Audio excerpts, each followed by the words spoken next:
Mahmoud Abbas is in New York trying to shore up support for UN recognition for Palestinian statehood. Earlier, the Palestinian president met with UN Secretary General Ban Ki-moon.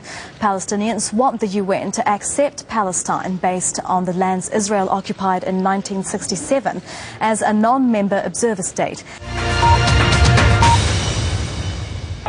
With Hamas claiming a victory for its military strategy in Gaza, the Palestinian president is hoping for a diplomatic victory at the United Nations.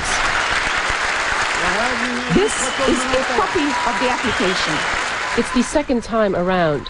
Last year, Mahmoud Abbas applied for full UN membership with much fanfare, but that got bogged down at the Security Council amidst US opposition.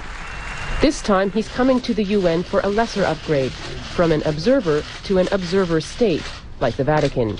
It's a largely symbolic move, but Palestinians argue at least it will grant formal recognition to their state, which is practically being eroded by Israeli settlement building. It is a very important step in trying to save the two-state solution.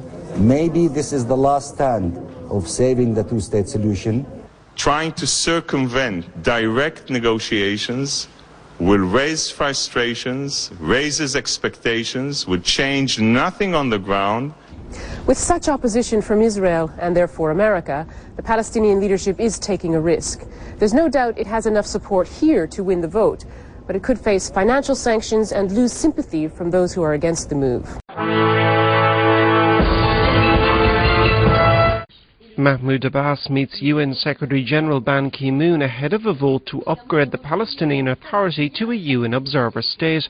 A growing number of European countries are backing the Palestinian bid, with Switzerland, Denmark, France and Spain among those saying they will vote yes.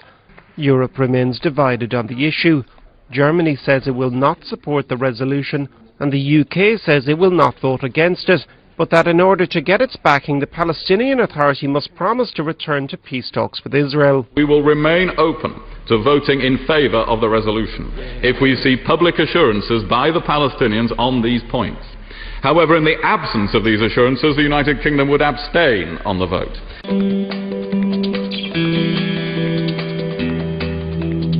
US diplomats have made a last-ditch attempt to persuade Mahmoud Abbas to opt for dialogue. The path to a two-state solution that fulfills the aspirations of the Palestinian people is through Jerusalem and Ramallah, not New York. A few European member states have voiced doubt, but almost half of the 27 have pledged their support. In Ramallah, the feeling is that the US is employing the tactics of delay. Still, the US has been trying desperately to prevent us, to delay us, to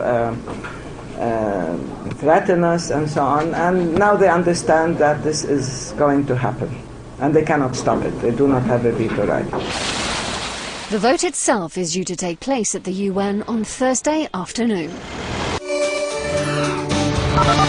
The Palestinians could join international organizations backed by their upgraded state terms. The most significant privilege could be the Palestinians' ability to accuse Israel of war crimes at the ICC, the International Criminal Court.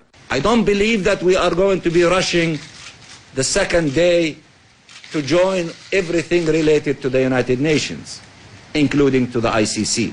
But yet, in the same time, it is not fair for us to tie our own hands. Israel says it could always accuse the Palestinians of war crimes for firing hundreds of rockets. The quest today of the Palestinians to a non-member status, trying to circumvent direct negotiations, will raise frustrations, raises expectations, would change nothing on the ground. There has been a lot of rumblings by some that the Palestinians could be punished by countries withholding funding. Few will provide details to back up any threats. Despite gaining the new title, the Palestinians will still be sitting here inside the prestigious General Assembly Hall in 193 countries.